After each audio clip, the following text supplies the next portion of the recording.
Hello and welcome to a Saturday spirituality group with our guest, Fardoush. So without further ado, here is Fardoush and her spiritual journey. Hi everyone, my name is Farah-Way-Place. Hope everyone is doing well today. Thank you for joining me as I briefly share with all of you my spiritual journey. In my opinion, every single human in the human race has his or her own unique spiritual journey to share. As John Steinbeck said, a journey is a person in itself. No two are alike. For some humans, their spiritual journey may be to heal from being hurt. On the other hand, for other humans, their spiritual journey may be to discover themselves. Humans may even talk about their spiritual journey that pertains to finding peace on earth. To me, a person's spiritual journey involves discovering his or herself, understanding oneself better, growing, etc. Today, I will tell you my spiritual journey briefly.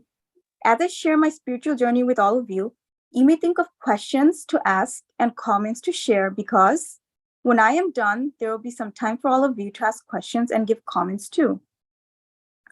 You may even take notes if you want to. So here's my spiritual journey.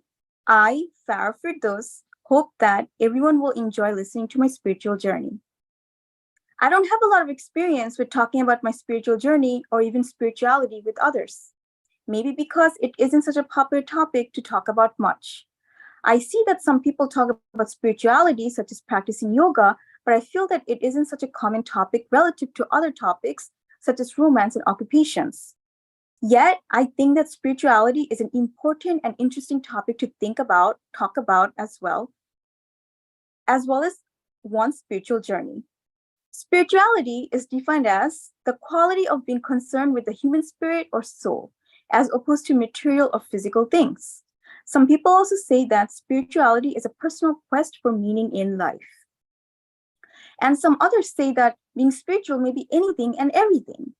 The word spirit is defined as the non-physical part of a person, which is the seat of emotions and character. The dictionary states that the word spirit also means the soul.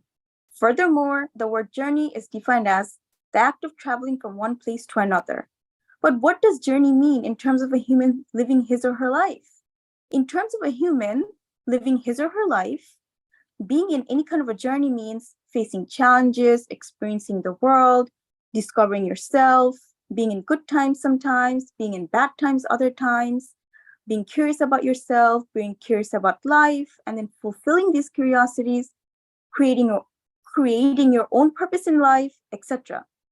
In addition, the mind is defined as the element of a person that enables them to be aware of the world and their experiences, to think and to feel, the faculty of consciousness and thought. And the brain is defined as an organ of soft nervous tissue contained in the skull of vertebrates, functioning as the coordinating center of sensation and intellectual and nervous activity. You are able to see the brain. You are unable to see the mind. For me, being spiritual involves the mind instead of the brain. For example, I meditate to be spiritual, and meditating makes me calmer, less anxious, and more mentally stable. Meditating affects my mind more than my brain. For me, meditating affects me mentally more than physically. Just like meditation is a part of my spiritual journey, I had quite a bit of a spiritual journey when it comes to my identity, following my culture, following my religion, and creating a lifestyle that is correct for myself. Life used to feel so mysterious when I was a little girl. All my life, I felt very confused about what kind of a lifestyle should I follow, especially because of being raised in New York City. I wasn't born in New York City. However, after I came to New York City, I lived in New York City all my life. I didn't ever move to anywhere else, such as Florida or Korea. As much as I was so grateful to live in one of the best cities of the world, New York City, I struggled a lot with my identity all my life as well. When I was a little girl, I came to New York City. I saw people of various races and religions. I saw African Americans, Chinese Americans, Jewish people, etc. Because I was only about 10 years old, I feel confused about all these people with their different races and religions. I even felt shocked sometimes for being exposed to different races and religions than mine. Being so young, only about 10 years old, when I was exposed to so many different races and religions than my own, is why I feel so shocked and confused about such New York City humans. I was only about 10 years old. Then I came to New York City. Then I saw Black people, Chinese people, Jewish people, etc. I was so shocked. I couldn't believe it, what I was exposed to. I wondered why African Americans had such black skin color, why Chinese people had such small eyes, why Jewish people wore a kippah, which is worn on the head, and so on. I was shocked to see all this. My age being only about 10 is why. At age 10, I started to eat Chinese food, wear American clothes, and forget all about my own culture and religion. I suffered in this lifestyle for many years. Then at age 17 I finally caught it, that I should follow my own culture and religion. It took almost a decade to realize this. How sad. So at about age 17, I started to follow my own culture and religion. I was doing good for a few years until I lost myself again. Around age 25, I started to eat Chinese food again, wear American clothes, etc. I suffered in this lifestyle for a few years again. Then I caught it again, around my 30s, that I should really follow my own culture and religion. So I did. And I've been doing good ever since then until now. What a spiritual journey, right? So I talk briefly about my struggles with living in New York City, especially about how I kept forgetting my own culture and religion. And now I will tell you a bit about me wanting to fit in. I had quite a spiritual journey when it comes to fitting in. All my life, I longed for people's acceptance. I faced immense challenges fitting in all my life. I'm shy most of the time and very talkative sometimes. Being shy most of the time is a big cause of my hardships with fitting in. If you don't talk, how are people supposed to understand you? And if you don't talk, how are people supposed to accept you for who you are? For if you don't talk, people won't be able to know what you're about. Humans don't have the ability to read your mind. When I was a little girl, I used to be very anxious. That is why family members would reject me. My family hated my anxious little self. Then as a teenager, I used to be very talkative. And that is why people would reject me, saying I talk too much and that they don't want to hear it. My peers would say, Farah, be quiet. You talk too much. It was in my 30s that I let go of wanting to fit in. In my 30s, I realized that it doesn't matter whether you fit in or don't fit in. I finally realized fitting in has no meaning. Life goes on, whether people accept you or reject you. Time never stops. Life goes on. So in my 30s, I finally learned to live my life, regardless of whether I fit in or didn't fit in with the New York City crowds. I finally realized people who care about you will accept you for who you are. People who don't care about you will never accept you for who you are, no matter how much you try. So in my 30s is when I realized that people who care about you matter, and people who don't care about you don't matter. As the saying goes, people who mind don't matter, and people who matter don't mind. How spiritual is that phrase, right? I guess I came to reality out of hypnotism by humans when it comes to wanting to fit in. Now that I briefly talked about me letting go of wanting to fit in, I will move on to talking a bit about how a few negative events that occurred during my life affected me. The collapse of the World Trade Center in 2001, New York City's blackout in August 2003, coronavirus 2019, and the bad air quality in New York City in June 2023 were occurrences that made me very spiritual. The collapse of the World Trade Center was shocking. I was only a teenager when it happened. I couldn't believe my eyes when I watched the collapse of the World Trade Center on the news on the television. That people are capable of such heinous acts was very horrifying. Also, New York City in August 2003 had a blackout. It was very scary. There's no light. I had to use candles to see. This made me more compassionate. I felt more sympathy and concern for others. And then the unimaginable happened, which was COVID-19. So many people died. I was so upset. These innocent people were just living their lives and had to die for no reason. That is so unfair and unfortunate. And then on June 7, 2023, smoke from wildfires in Canada drifted down into the US. And so in New York City, such as in Queens, there was extremely poor air quality. It was dangerous to go outside. I was surprised such awful things as bad as the air quality may take place. This bad air quality event made me appreciate the world more. It made me appreciate going outside more. It made me appreciate my environment more. These negative events in my life, such as the collapse of the World Trade Center, New York City's blackout, COVID-19, and the bad air quality affected my spirit and soul a lot. These events made me appreciate life more. I enjoyed interacting with New York City folks more. And when I encountered problems, I didn't feel all that bad because I was conscious of the fact that all humans in the human race encounter problems. I didn't feel all that sad for having problems in my life. I didn't fall into despair because I realized problems are part of the whole human life. I continue to have hope in life even at times of hardships. I continue to feel motivated to live life and achieve goals even when I came across obstacles. I was happy just to be alive and continued on with my spiritual journey. And continue on with my spiritual journey, I did. Some modern ways that I'm spiritual are showering, interacting with nature, journaling, and meditation. Doing these things helped me discover myself, understand myself better, grow, etc. Showering is a modern way of being spiritual. When I shower, I feel good. Of course, I become clean after a shower, and that makes me feel good, but showering makes me feel good mentally as well. I feel peaceful, calmer, happier, etc. I also feel all freshened up to get on with my day and my life in a positive mental state and a positive physical state. Moreover, showering releases a lot of tension from within me.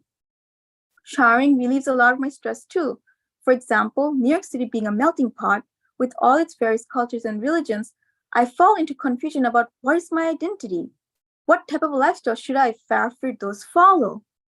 These kinds of questions cause me lots of tension, stress, etc. But showering releases such stress and tension for me. Another modern way of being spiritual is interacting with nature. You may interact with nature in such ways, such as look at trees, look at the sky, feel the wind, etc. This helps you clear your mind. But sometimes I go to the beach and other times I go to the park. I like to watch the ocean waves in the beach come towards me and then go away from me. And in the park, I feel so mentally stable because of so many trees surrounding me. In the park, I feel also very mentally stable with the park's interesting quietness, almost as if it is only silence and no New York City noise. These are great ways to get away from the New York City crowds, the New York City noisy environments, and the New York City rush, and/or the New York City melting pot. Journaling is yet another way of being spiritual. I have been journaling ever since I was about 14 years old. And I didn't stop journaling yet. I plan to continue journaling in the future just as I have been journaling in the past and just as I write in my journal in the present. Journaling allows me to express myself. This is because journaling is helpful. Journaling allows me to discover and understand my identity, such as my culture and my religion. Journaling allows me to understand New York City better as well, such as New York City being a melting pot. It was through journaling over the past few decades is how I really got to understand who I am. When I was a child, I was confused about who I am. What am I, Farah, like? Am I shy or outgoing? I didn't know and was curious. Who is Farah? I used to think to myself. Who am I was a mystery to me.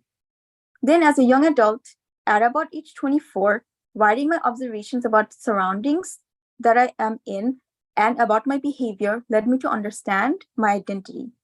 And identity is defined as the fact of being who or what a person or thing is. By my 30s, I learned so much just from journaling about the world and myself. For me, journaling was like a teacher teaching me who I am. And it was a great way to be spiritual. Being spiritual is defined as relating to or affecting the human spirit or soul, as opposed to material or physical things. Meditation is another modern way of being spiritual. I started to meditate when I was about 23 years old, and I didn't stop yet. I plan to meditate as long as I live. That is because meditation allows me to be calm, peaceful, and free of anxiety. For example, sometimes I get anxious about being rejected by the New York City folks who I live amongst. I want to be accepted by New York City folks, made up of various cultures and religions. But sometimes I am rejected because of my culture and religion. One stranger even said to me, "Go back to your country." And a peer once stated that I must be a violent girl just because I believe in God. At these times when I am rejected, I feel shocked because I didn't do anything wrong, so why should I be rejected? This causes me to get anxious.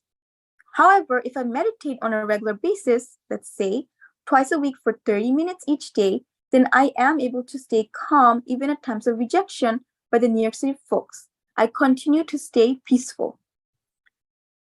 Then there is spirituality and religion. In my opinion, spirituality and religion has similarities and differences both.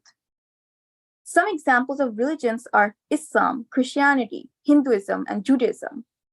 And atheists don't believe in religion at all, and they don't believe in God either.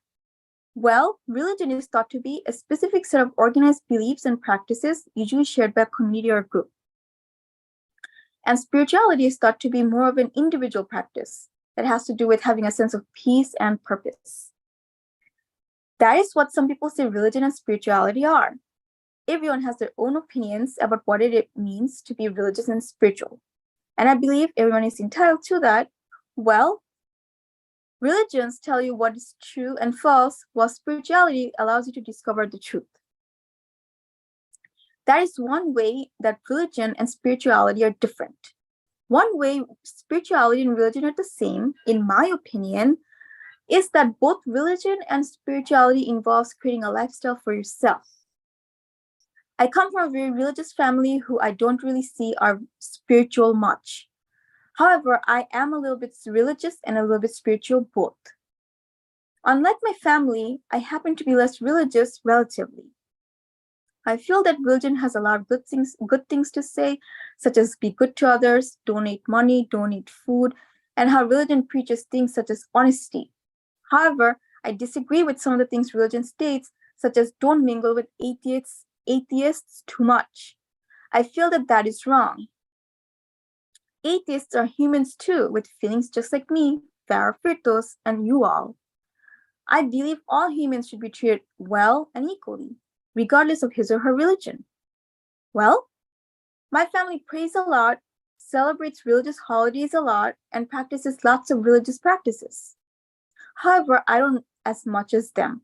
Even if I believe in religion, I don't believe in religion very strongly, and I don't agree with what religion has to say completely. So, continuing on with telling you all my spiritual journey, having several relationships throughout my life so far with other people is a part of my spiritual journey as well. When I was a little girl, about 11 years old, I met people, and I'm in touch with these people to this day. However, some of the people I met when I was a little girl are no longer a part of my life. But whether I continue to have relationships with people who I met as a little girl or I don't continue to have a relationship with them, I learned a lot from each and every single human that I ever had a relationship with. For example, it was a good friend who taught me that lying is wrong. And another friend taught me that journaling is therapeutic. I learned that socializing with people is very important to be successful in life, to achieve goals, etc. Listening to instrumental music allows me to be spiritual as well. My family did tell me that God doesn't want people to listen to music, but I ignored this. I felt that there is no sin in listening to music. I chose to join in with some of the New York City folks. I recommend all of you to listen to instrumental music and learn how to read and write music to be spiritual. When I was a teenager, I learned how to play the violin a little bit. I also learned to read and write music a little bit. I was about 15 years old when I learned to play the violin and when I learned to read and write music a little bit. Ever since age 15, I've been listening to instrumental music. I really enjoy listening to the flute, the violin, the cello, and the piano. Sometimes I meditate as I listen to instrumental music. Other times I listen to instrumental music as I write in my journal. I even went to concerts held in Manhattan in which musicians played the piano or cello. How spiritual is that, right? Additionally, I love to watch movies. I was about 10 years old when I watched one of my first movies. It was called Titanic. Watching movies inspires me to achieve goals in life, motivates me to create a meaningful life for myself, and helps me understand myself and the world better. A movie that is very interesting is called Nefarious. After watching this movie, I learned a lot. In this movie, Nefarious, a patient tries to convince a doctor about some things and almost succeeds. This patient even triggers the doctor to become mentally unstable by doing things and by saying things to the doctor during an evaluation. I learned a lot from this movie. For example, I learned that you must stay in control of yourself and don't get triggered by anything that happens to you in your life. This doctor is so intelligent, educated, handsome, etc. He should have more confidence in himself than to feel down from what a patient says to him. Watching this movie gave me confidence in myself. Watching this movie also made me realize that I'm a beautiful and intelligent woman. I should be proud and happy about myself and my life. I shouldn't let anything I come across bring me down. Another movie that is very educational is called A Beautiful Mind. After watching this movie, I learned a lot. In this movie, A Beautiful Mind, John Nash, a college professor, also schizophrenic, becomes very successful in life. He is even awarded the 1994 Nobel Prize for Economics. By watching this movie, I learned that even if you have bad health conditions, you may achieve goals in life. Even if you have negative health conditions, you may lead a successful life. You may do things that others do, such as play the violin, play basketball, etc. This movie made me realize that you are able to have a good life and achieve goals, even if you come across negative health conditions, such as schizophrenia. This movie was very inspiring for me. I, Farah Firdaus, recommend you all to watch this movie called A Beautiful Mind as well, just as I did. I didn't watch this movie once or twice, but many times, because it is so inspiring and captivating. I love to listen to songs too. I like to listen to different types of songs sung by different singers. For example, Celine Dion's song called I'm Alive. Listening to songs are very inspiring. Listening to songs gives you energy as well and takes you out of feeling tired and lazy. Another singer's songs that I enjoy listening to is Shania Twain's songs, such as her song called From This Moment On. And when I fall into despair, I like to come out of despair by listening to songs such as Move Along by the All American Rejects. Also, a song that is very meaningful to me is called Unwritten, sung by the singer Natasha Bedingfield. A portion of her song, her lyrics from this song is called Unwritten is the following. Feel the rain on your skin. No one else can feel it for you. Only you can let it in. No one else can speak the words on your lips. Drench yourself in words unspoken. Live your life with arms wide open. Today is where your book begins. The rest is still unwritten. Lyrics such as these from songs motivates me to create a meaningful life for myself. Furthermore, reading books and listening to audiobooks such as memoirs taught me a lot about my life and the world too. For example, I listened to the entire audiobook of Shania Twain's memoir called From This Moment On, which was abridged. Abridged means that the audiobook was shortened. When I was a teenager, life used to feel mysterious. And currently, life feels pretty simple and straightforward because billions have lived it. So how could life be a mystery? Reading biographies, autobiographies, memoirs, biology books, and so on helped me understand life better. It killed the mystery. As the saying goes, knowledge is power. Books give you knowledge, and acquiring such knowledge creates you into a powerful human. It was through reading books that I discovered myself and the world a lot. Reading books, just like journaling, opened my eyes to the world. Before reading books, I felt as if my eyes were closed. And now they feel open. I feel as if I could see the world. Just like I enjoy reading, I enjoy writing as well, especially in my journal. I also like to write essays and short stories. Currently, I'm learning to write poems. These are great ways to express yourself and to talk to the world. Also, these are great ways to discover who you are. One of the first poems I wrote for fun is the following. Farah is my name. I'm nice and sane. I'm 4'9", in school I do fine. I was only about 12 years old when I wrote this poem. I'll always remember this poem. I didn't really know how to write at that age, 12. But I wanted to write, and so I did. I wrote this simple poem. And this was the beginning of my writing, which led to everything else, such as journaling, writing essays, writing other poems, etc. There's a beginning to all tasks, right? Writing is also healing for me. When I feel hurt, I write. And that heals me as if I took medication. After listening to my spiritual journey so far, I'm sure you all can tell that in my spiritual journey, I was able to discover myself by discovering things such as my personality, why I behave the way I do, my actions, and my character. One thing that I discovered about myself is that I'm a very quiet person. Another thing that I learned about myself is that I usually don't think before I act, yet I have the desire to create a good character for myself. I also learned new things about myself during my spiritual journey, such as I have dignity, self-respect, and self-love, unlike some of my family members and friends I know.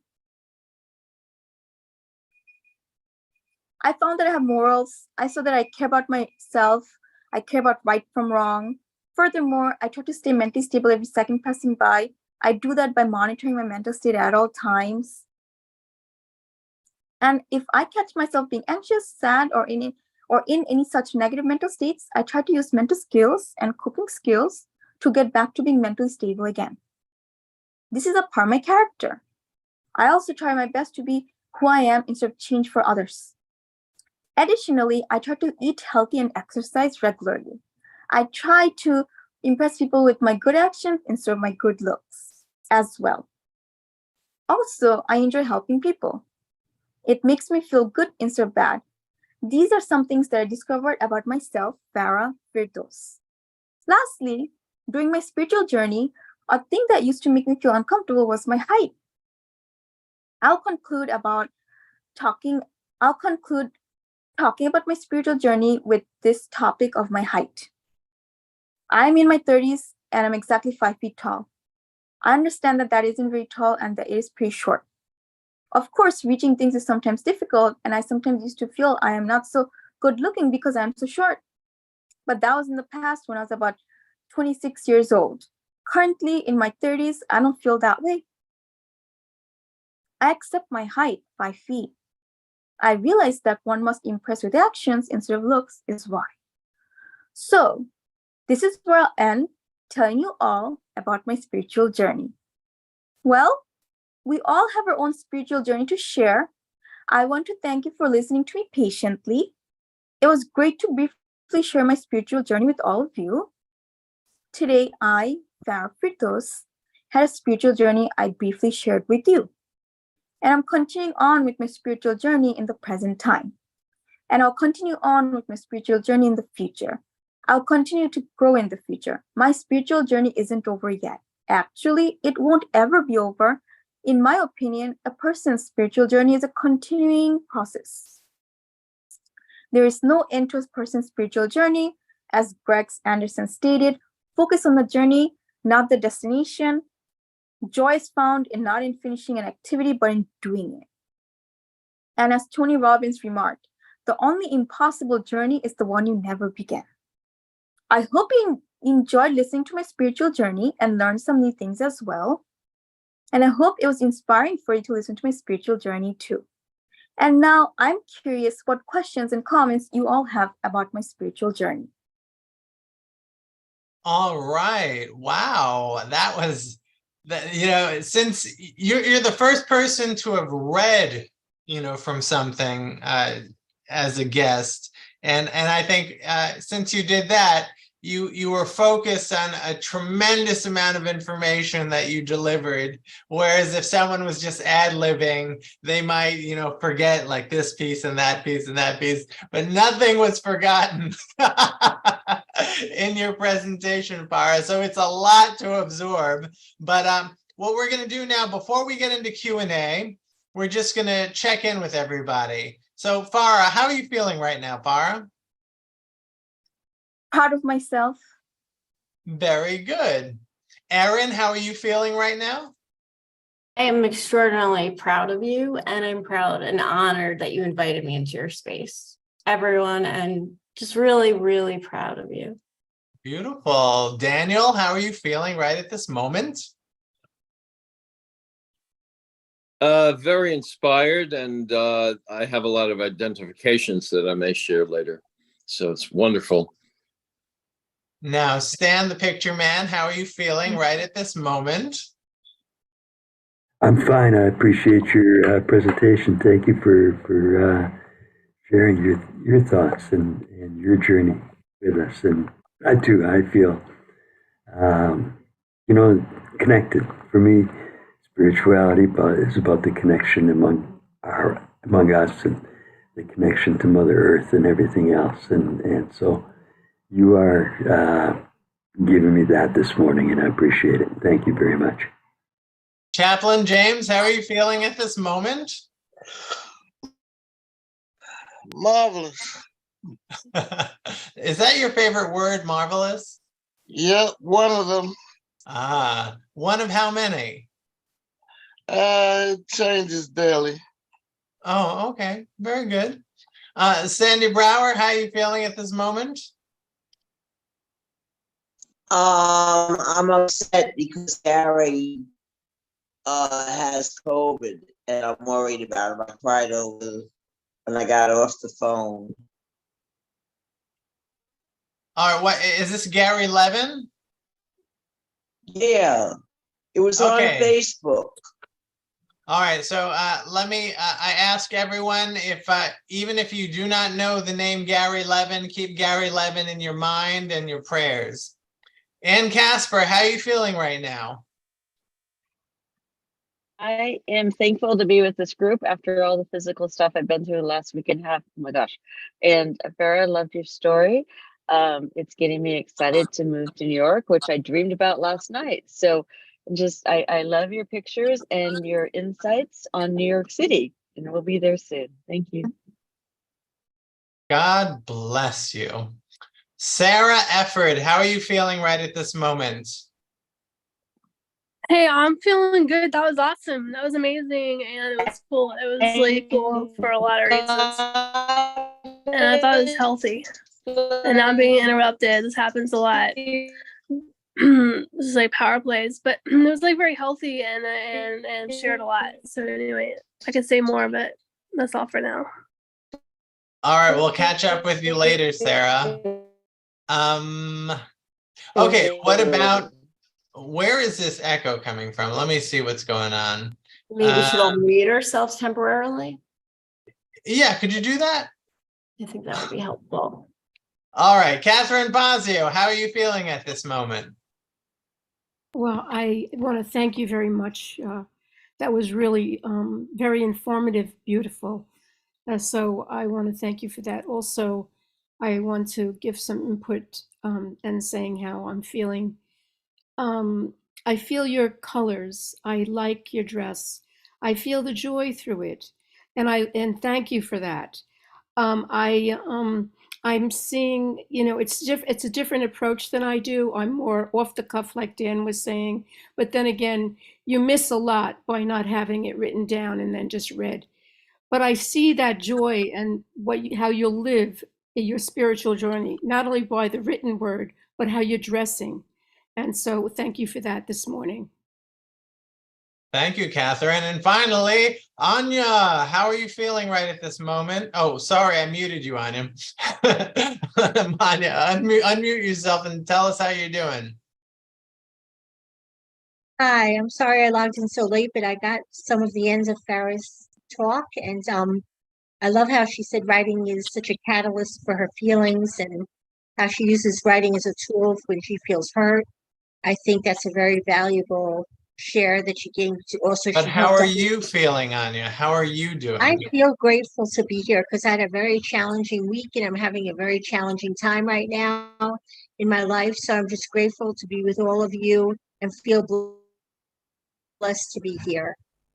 It's a blessing for us that you're here too, Anya. Oh, Dan.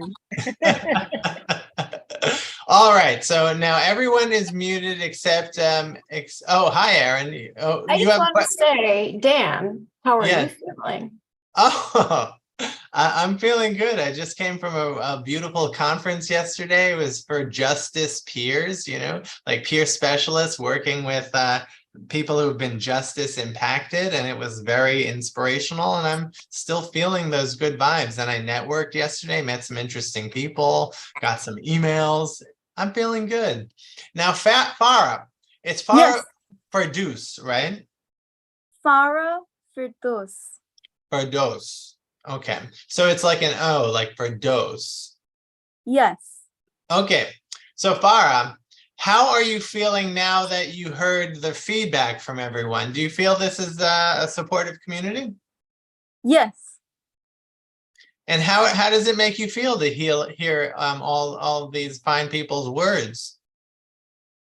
It makes me feel that there is people in this world who care about you. So at times of despair, you should come out of it because there is hope in life, actually. All right. Now, let's give ourselves a couple of minutes of silence. I'll watch the clock. It's 12:15. At 12:17, I'll bring us back out of silence, and then we can either raise our hands or just go for it and ask Farah a question or a comment, etc. But we do this silence thing, Erin, and it helps. Oh, you're very good. You're already there. All right, let's get into it, shall we?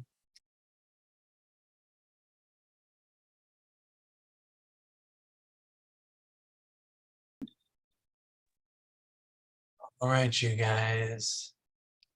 That was a very brief moment of silence for a couple of minutes.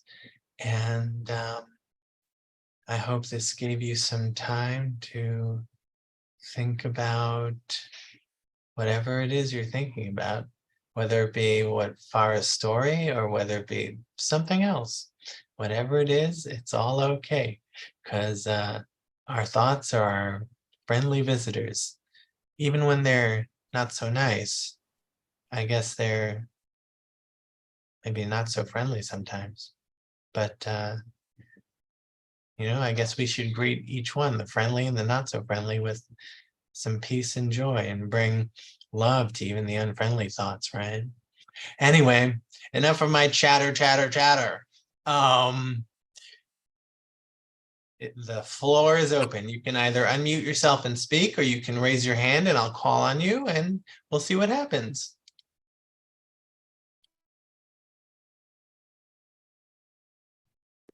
Can I comment? Okay. I just feel right now just inspired to speak specifically about you and what you shared. And I'm going to try to be as succinct as I can. I really am in awe of the way even your organization of your journey and how you incorporated like real time what's happening in New York City. And I really am inspired by your, at 10 years old, starting to question and be curious about what was going on around you, And your self-awareness is incredible. And just your sharing the path that you just embraced and embarked on your struggle to seek acceptance and a feeling of belonging, and how that evolved and got you to the place that you are currently, which I really feel is just a beautiful space to rest in. I just liked I'll just quickly say how you shared things that were helpful to you, like journaling, grounding, utilizing nature, music as inspiration, books, even things like taking a shower and just your appreciation for all that's going around you, and as well as the friends that you've encountered along the way and learning lessons from them. I just really am inspired by so much more you said about, reconciling religion and spirituality, and then, looking within and really finding, and gradually, daily, being curious to really look within and find out what spirituality means to you, regardless of everything or everyone around you that might have a say-so. So I just want to take a moment to just honor what you said and just sharing your journey. And at this point, that's just where I'm at. And I just wanted to share that I'm grateful to be invited into this space. Thank you, Erin. Thank you for joining us. I really appreciate it. You're welcome. Hey, I have a comment. Yes, Sarah. I really enjoyed it, and something that struck me about it was how accepting you are of people, and but you felt rejected, and that's kind of deep. But I also felt like it was very light, like it was very I don't know, like friendly tone and peaceful, and it was really cool. So thanks. Well, that's good to hear.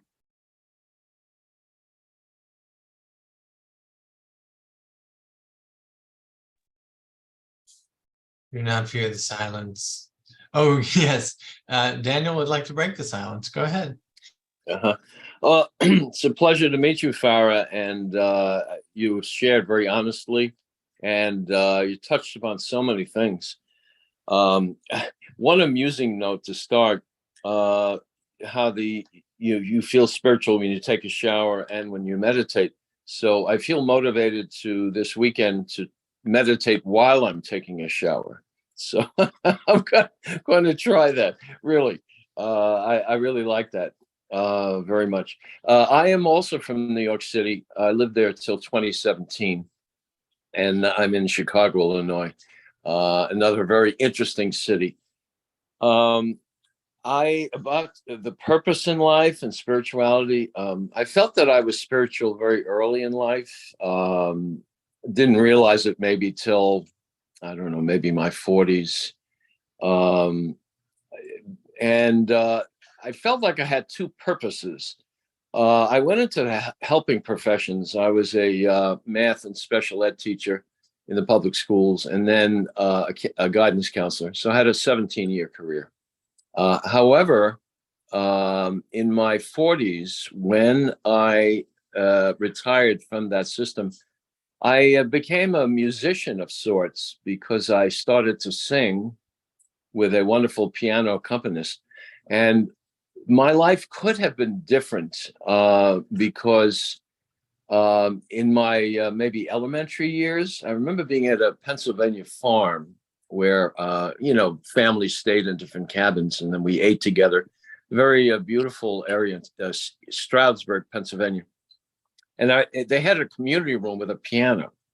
And I remember banging out a tune. I knew nothing. I never took any lessons. I just started to play something pretty much on tune. A couple came in and they heard me. And then at the dinner table, they were sitting across from my parents and me. They said, Albert, my father, is that your son? And he said, yes. He said, he's very musically talented. He's playing a wonderful song. And I don't know if he's ever taken any lessons, but he's quite creative. So my my father said, "Thank you," and that was that. Now, many years later, I sat with a lunch with my father, and he said, "Oh, I wish we had gotten you a piano and bought a piano, and I wish we had gotten you lessons." And I was so annoyed at that point. I said, "Look, why do you keep mentioning that? That's in the past. You know, you blew it." I was honest with my father and very angry. I said, you know, I really could have developed into something, and maybe my living would have been different. Maybe my purpose in life wouldn't have been to help other people and heal other people. Not that that's a bad thing, because teaching and counseling is still near and dear to my heart. And I did make a big difference to a lot of students at different levels. And I remember the students to this day, pretty much everyone. So that was a very helpful thing. However, I also feel that I get so much joy from singing, acting, and writing that maybe my real purpose was to fulfill that. To this day, I got so excited. Yesterday, I got my first chance in Chicago to meet a studio engineer who has one of those closed studios with all sorts of equipment where he can make background tracks to some of the songs that I like to sing. And yesterday, you should have seen me the night before I went in. I had a 2-hour session Friday. Thursday morning, I raced out of bed at 6 a.m. and I never do that. I started gathering my music and I got so excited. I said, you know, I don't need coffee. I just need music. And you mentioned music. It really motivates me. I express my emotions. I spoke here a month ago as a beginning, and I ended up singing My Way. I tried to sing My Way is this song by Paul Anka, meant for Frank Sinatra. When I first saw that and sang that, I said, wow, that's how I lived my life. I've definitely had a most unique life due to my past abuse. And I feel like I had to break the rules and just discover myself the way you did. So I struggled today with, let me get back to the studio. I only did 2 songs. I did My Way twice. Daniel, Yeah. 1 minute, okay? One more minute. Okay. Yes, you're right. I tend to go on. I had figured I could speak for 4 minutes. I was counting the number of people, but I think I've already surpassed. So I'll wrap up. I also sang Taxi by Harry Chapin, who I followed for many years in the 70s. And he was a spiritual guy, and he always told long stories about his music journey and his meeting people. So I really feel I'm more connected with music now, although I'm a very compassionate person and I listen and I have a degree in counseling, you know, big deal. I really feel more connected to music. But thank you for your sharing, and I'm certainly going to listen to the full thing in, on Facebook. All right, thank you. Farah, oh wait, who's talking? That was me. Who's me? Farah. Oh, Farah, go ahead. Well, I just wanted to say that I'm so happy that Daniel, that you picked up on some things such as meditating. And I'm very sure that it will help you with your mentally a lot. It's interesting. Daniel is a man of many words, and Farah is a woman of very few words. All right, you guys. Oh, we have a new guest. Jonah has joined us. Jonah, hello. How are you feeling right now? Hi everyone, I'm feeling good, and just remembered to, I'm glad that I still got on before it ended. I just forgot that we had this meeting today.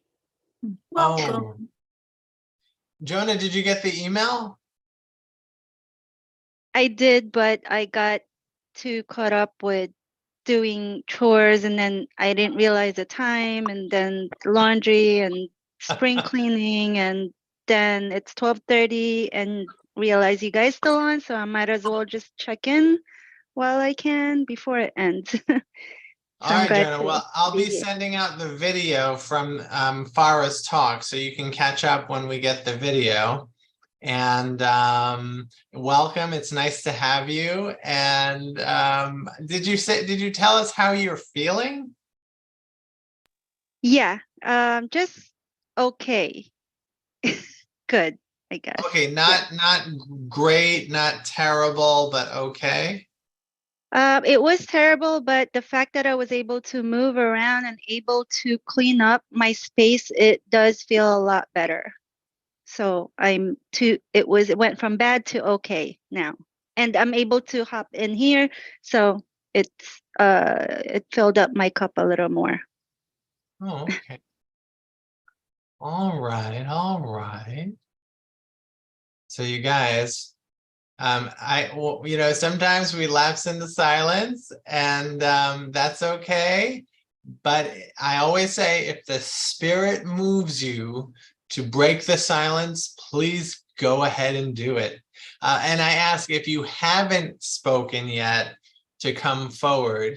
And if you've already spoken, for more than just briefly, then take a step back and let's give other people a shot. Have I spoken yet, Dan? Go ahead. Have I? All right. I'm assuming I didn't. I want to say that I related in a lot of ways, except that I'm having a struggle. And the struggle is that I love dance. Dance is my, dance and movement are very important to me. It's like meditation in a lot of ways, even though it's tap dance. Dance in general, or movement, you can put your hands on your heart and feel the movement, so movement is so important. And it has helped me all my life. And I love it, as I do all the arts, because I work with, I'm a poet and an oil painter and a tap dancer, and that's how I use the thread of an expression to metabolize some pain, and it's part of my spiritual journey to peace and love for myself and for other people. But I'm in this dilemma where I can't get away from my anger about policy, other people getting harmed. So my desire to help other people, it seems to be a little stronger than just pursuing my individual meditative creative arts that keep me completely at composure, because that's the essence of me. Is if I was alone, I would like to dance and I would like to get into my poetry, etc. But because I've been so upset and I don't want younger people to go through without a path, the reality of that world, it has making me and driven me into a decision where to be an advocate is more important, or a teacher, a coach, mentor, to try to change. So it does interfere with my meditative process, but like yesterday or day before, I went to some place with Dan and we talked about a lotus coming from the mud. And I guess that's where I am. I feel like I have a lot of good tools and gifts, but yet that outside world keeps pulling me. That's where I am. Good for you. Thank you. Farah, I'm curious. When you say good for you, what do you mean? Well, it seems that she met with you, so I'm so happy for her that she's socializing. That's one reason why I say good for you to her. And she also seems that she feels inspired and motivated to achieve goals in life. So that's why I was saying good for you to her. Makes sense. All right, Catherine, I want to thank you for coming to this group.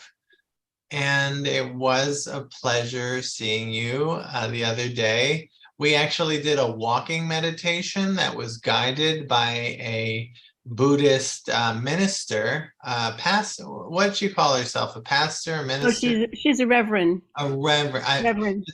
If any, is Chaplain James still here? Chaplain, what's the difference between a minister, a reverend, and a priest? They're like levels. A minister would, and then most of the time they're different religions. A priest would, what was the other two? A minister, a reverend, and a priest. I'd say a priest would be on the bottom level. A minister would be a little higher. A reverend is a little high, especially in the Catholic religion. Interesting, because she's a Buddhist reverend. That's very interesting. Thank you, Chaplain James. Do you have any comments for Farah? Yes, or Farah. I like your process. I like how you learned and you progressed and how you did it. You know Thank what I'm you. saying? That was very interesting to me. Sure. Good, I'm glad. Farah? And keep going. Don't Go ahead, stop. Chaplain. Keep going. Don't stop. It never ends. Infinity and beyond. Of course.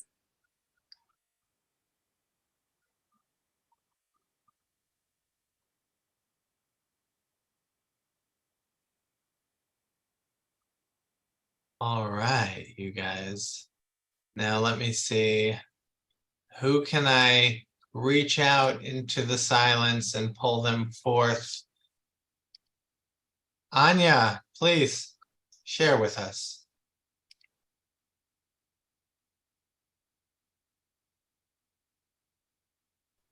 Are you humoring me? I'm just kidding. Anyway, I really was glad that I tuned in at the end to hear what Farah had to say, because I came in at a time where I think I really heard some really important and very real advice about writing, that writing can be such a outlet and a catalyst for your feelings. And I write things down all the time. I write things because I'm 59 and my memory isn't as great as it used to be. I write things down when I have to express something that I can't say to someone.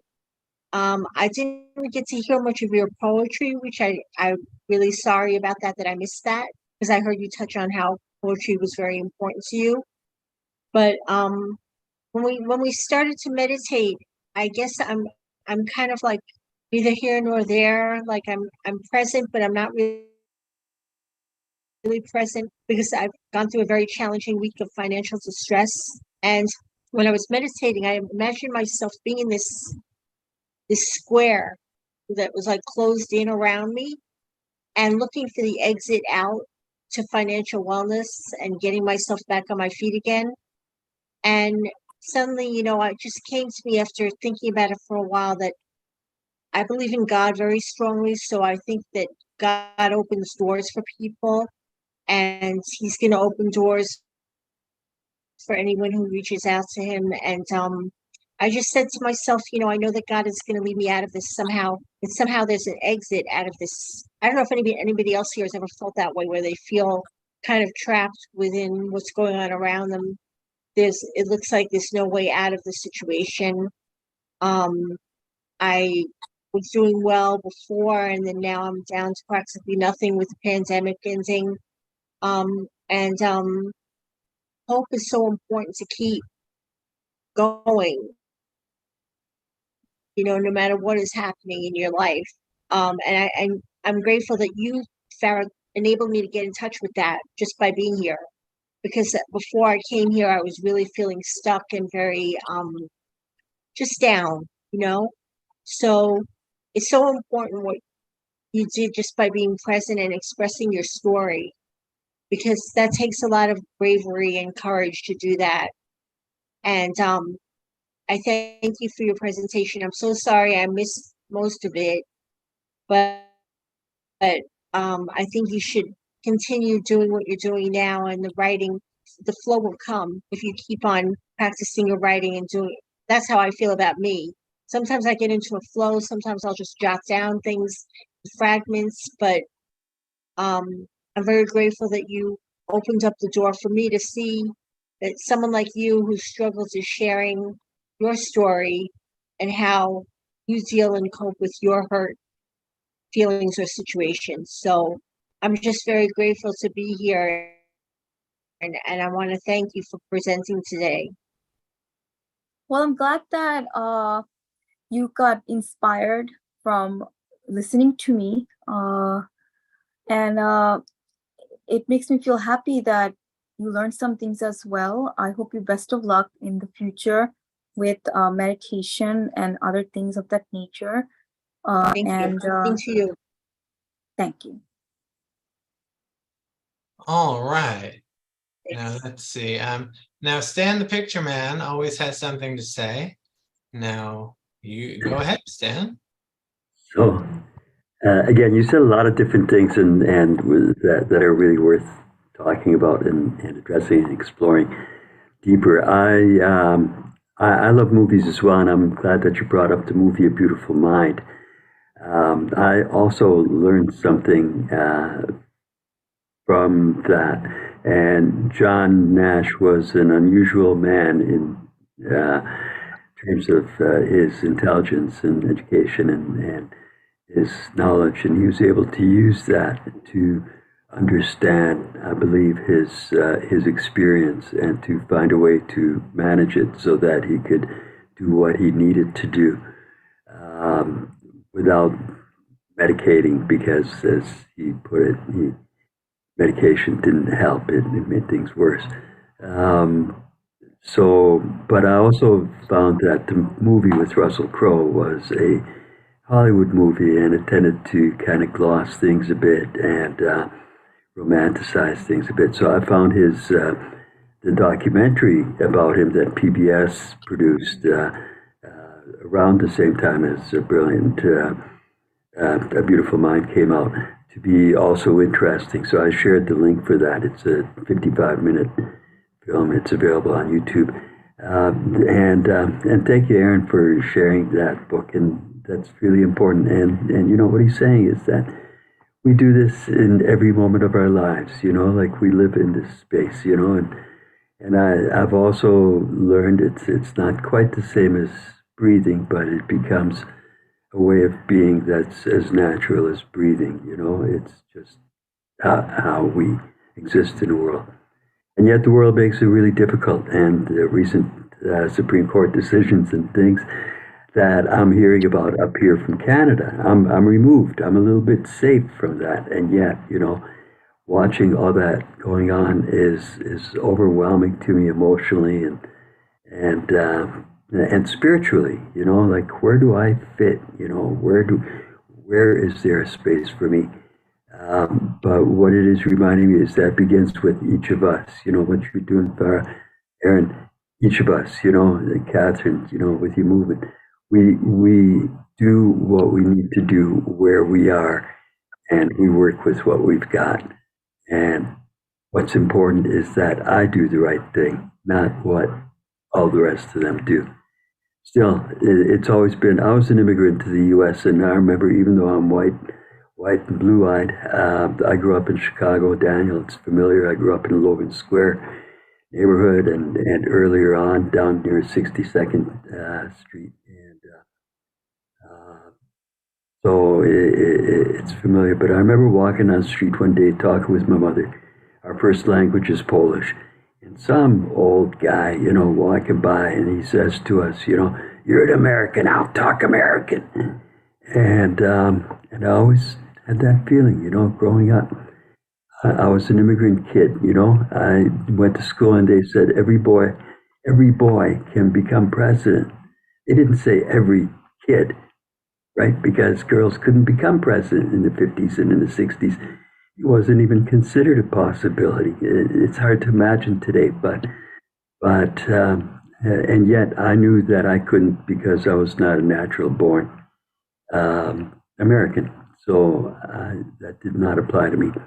So I was a resident alien, and it's always been hard to shake that feeling of being an alien in the world. You know, I sometimes look around and I just, you know, I don't know where I fit, you know. So, but we do it the way you're describing it. You know, we do it in ways that work for us. We find our journey, and it never ends. I've been doing this probably, much longer, and I'm still finding. And the exciting thing about still being alive is that I'm still learning and still finding that, you know, still figuring out. An indigenous teacher once shared with the group of us that to know who you are and where you fit is the essence of the indigenous spiritual journey.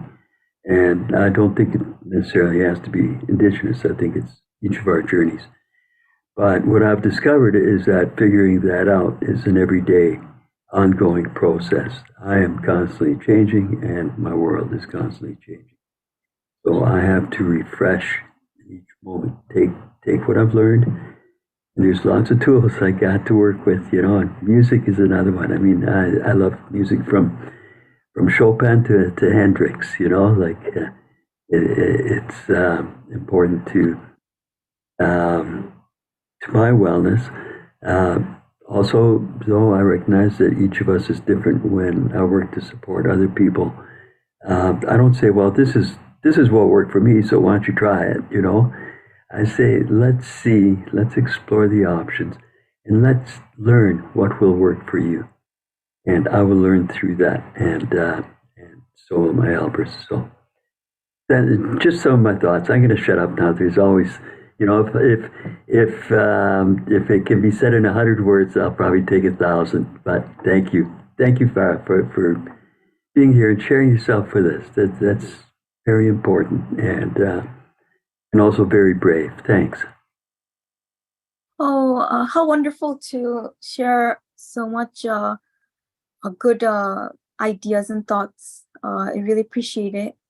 John Nash, I'm happy that you did recommend us a documentary, and I hope to watch it once I get a chance. Thank you. All right, now Ann Casper is driving, and if I ask her to speak, she might hit a deer and it will go flying. I am driving. I am not driving. Oh, you're not driving? Okay, go ahead. No, I'm being driven, which is nice. It's nice to like take the back, like, and enjoy what's, you know, go back. I'm going to try to get my AirPods so it's not so bad.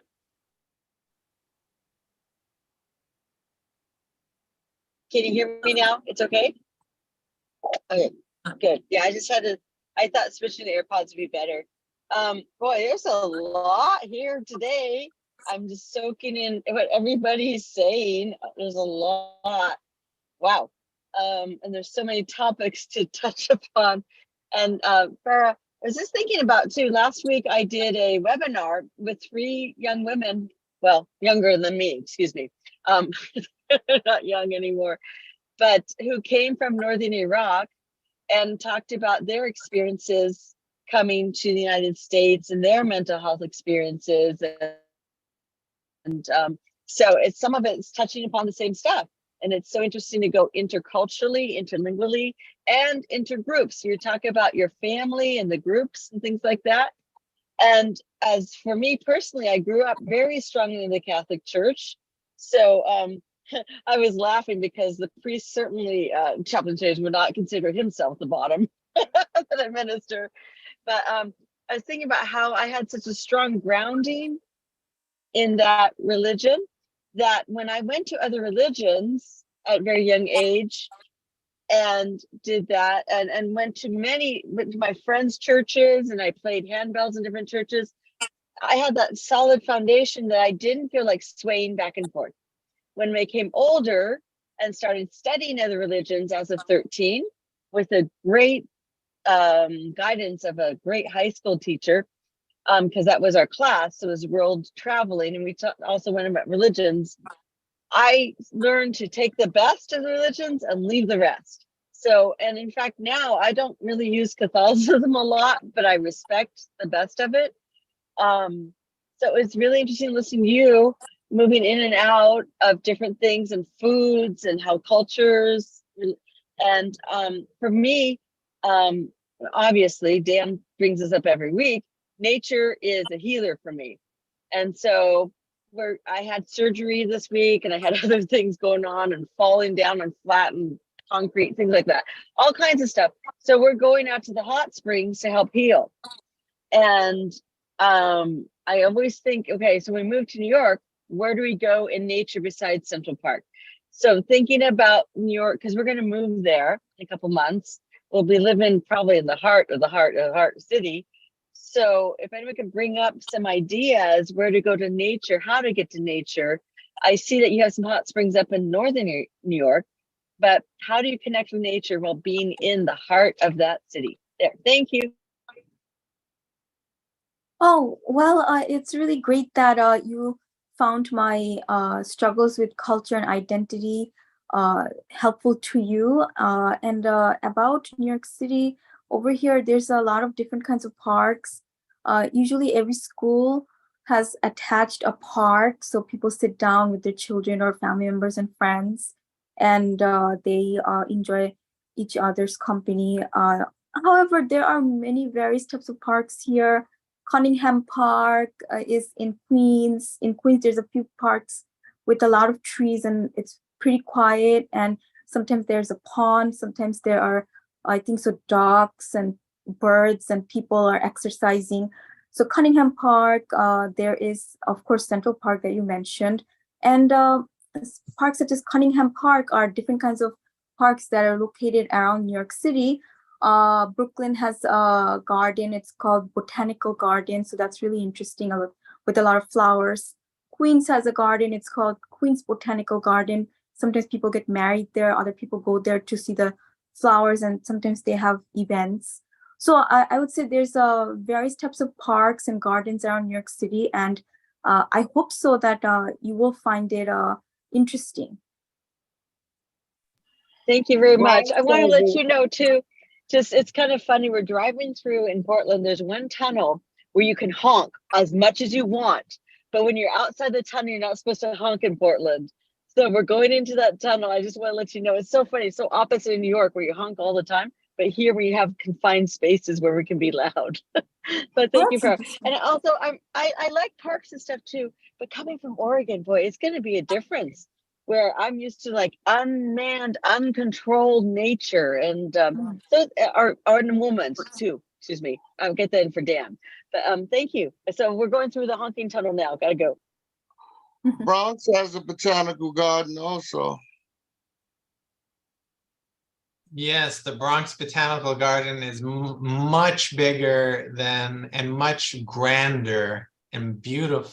And I wouldn't say more beautiful, but it's grander than the one in Brooklyn. So there's so many, and you know, there's the Bronx Zoo if you're into animals behind bars. And also there's the bird sanctuary and the Rockaways, a lot of beach and, you know, long neck cranes and beautiful pelicans and seagulls and such. And there's many beaches, Ann Casper. There's many beaches. There's beaches in every borough except for Staten Island. Just kidding. Staten Island is an island and it's surrounded by beaches. All right. So, who's talking? I am sorry. Go ahead. I wanted to tell Anne, I did put it in the chat for her, but just to let her know there is a gem here in Brooklyn. It's sounds eerie, but it's not eerie at all. They have children going there for tours, and they have special events there. It's called the Greenwood Cemetery.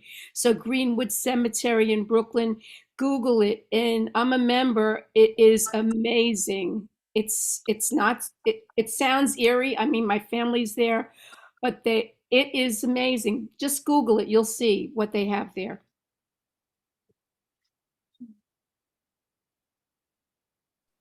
All right, you guys, we have only 5 minutes left. My, how the time is flying, just like those long neck cranes, and Casper and the Rockaways. All right, so we will do Yeah. Oh, yes.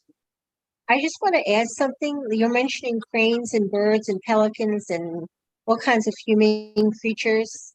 I just want to add that, Farah had touched on that she liked to write poetry. And for me, my cat is poetry in motion. And he is the most spiritual creature in my life. And I want to say, just give kudos to him because he keeps me alive every day. And he's poetry in my life. Every day that I see him walking, he's poetry in motion. So let's have a shout out for the humane creatures that are living in the Bronx Zoo that should never be behind bars, just like people shouldn't be behind bars. And that's a plug for humane treatment. Amen, Anya. Thank you. And you brought up a topic for our closing. Now, Jonah, what is there anything in life that is poetry in motion for you, Jonah? Anything that is poetry in motion just takes your breath away.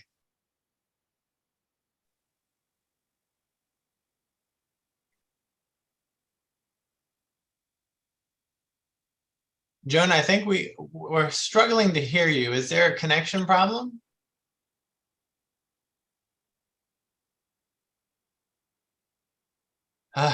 We'll get back to you, Jonah. Don't you worry. Chaplain James, what is poetry in motion to you? People living in harmony. Aw. Sarah, what's poetry in motion to you?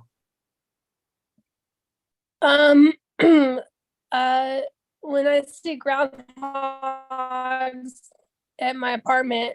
Also, real quick, Farah, I hope you publish your writing sometime. I publish on Amazon. It's really fun, but there could be multiple options. That's all I wanted to say. Wait, Sarah, what we didn't get that. What's poetry in motion to you? I said groundhogs, but I was telling Farah I hope she publishes her writing. It's really great. Oh, we got that part, but we didn't get the groundhogs part. Where do you see groundhogs? Near my apartment. Really? Oh, that's so cool. Okay. Erin, what's poetry in motion to you? Oh, you got to unmute. Yeah, noticing my surroundings, even being present and here in this group, listening to people's voices in the present moment. Very nice, Erin. Thank you. Sandy, what is poetry in motion to you, Sandy Brower?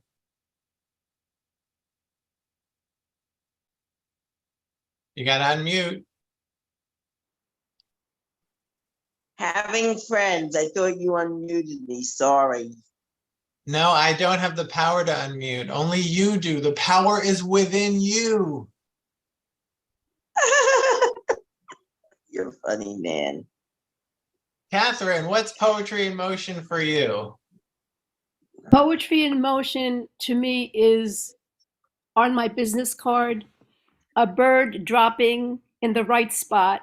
So if it's on your windshield, it's on the wrong spot. If it's on your head, it's worse spot. It incorporates black and white. It's a bird dropping in the right spot. Ah, yes, the beautiful bird droppings. And Casper, what's poetry in motion for you? Catherine, so good to see you. And I just saw a comic yesterday where two birds are flying and they're talking, and the mother's talking to the little bird saying, you gotta hold it, you gotta hold it. There's no cars here yet. So anyway, I thought it was pretty funny. Poetry mission is comedy, it's love, and I'm part of a new spiritual belly dance group. We meet once a week and do spirituality and personal growth through belly dancing. So there we go, belly dance. Wow. How about you, Stan, the picture man? Just a couple of thoughts. Catherine made me think of that. There was just a couple of days ago a video of a seagull eating a squirrel whole, and I thought you wouldn't want to be under that seagull when it releases its load. Anyways, for me, where I live, we're far away from any great bodies of water. There's no beaches. It's about 100 miles to get to the nearest lake or into real nature. But we have a lot of parks, and I live 3 blocks away from the river, and I can access the river there. The odd time, the other night, I was watching a beaver cutting branches off a tree, and I guess going to build a dam somewhere. And that was pretty cool. But one of the things I see all the time is kids playing, and I love to watch kids playing and running. The movement. My body doesn't move that way anymore, but inside my neurons still echo that, and I can feel that joy in movement and just play, just being in the moment with them. And speaking of playing, there's also a big soccer field that's fairly new. And we have a lot of African immigrants here, and almost all of them play soccer. And I love to stand there and watch these guys move up and down the field. They're so intense and so in the moment. And their bodies move so beautifully, I don't know, but that's a couple of recent sort of experiences of what I'd say poetry in motion. Thanks, I'd just like to say, Farah, and all of you, thank you. But Farah, thank you for sharing your particular story. And all the rest of you, I've said this before, 40 years ago, I found my higher power somewhere. I have no idea what that is, but it presents itself to me in the world. The first time I seem to have consciously encountered it, it was the 2 cops who were about to arrest me.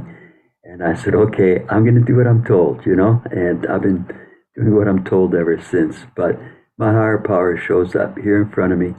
And in this moment, you are my higher power. And thank you all for being here. Very nice, Stan.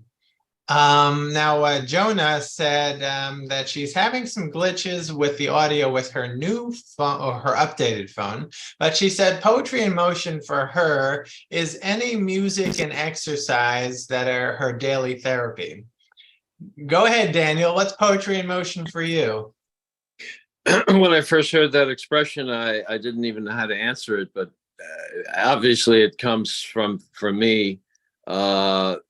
Poetry put to music, because any ballad, which is a romantic song usually, that to me is saying what's true in the world for everybody. So that any really beautiful song. Beautiful. All right, Farah. Now it's Farah Fardoush. And I'm going to pin you here so that you can give us some closing remarks we have the whole weekend ahead of us, and we have the next week and maybe another couple weeks before we just keel over and die.